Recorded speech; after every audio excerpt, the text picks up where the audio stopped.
অনেক রাতে একা ঘরে বই পড়ছিলাম। চারদিক নিস্তব্ধ। হঠাৎ একটা শব্দ কানে এলো। ঝুন ঝুন, বাচ্চার ঝুনঝুনির মতো শব্দ। প্রথমে পাত্তা দেইনি, ভাবলাম পাশের ফ্ল্যাট থেকে আসছে হয়তো। কিন্তু শব্দটা আবার হলো, এবার অনেক কাছ থেকে। মনে হলো আমার খাটের নিচ থেকে আসছে।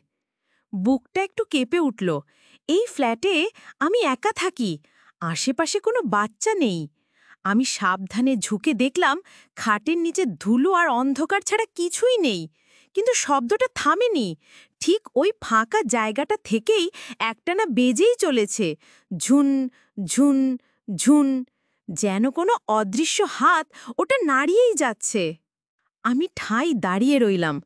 আমার আর নড়ার ক্ষমতা নেই। শব্দটা থামছে না, বেজেই চলেছে।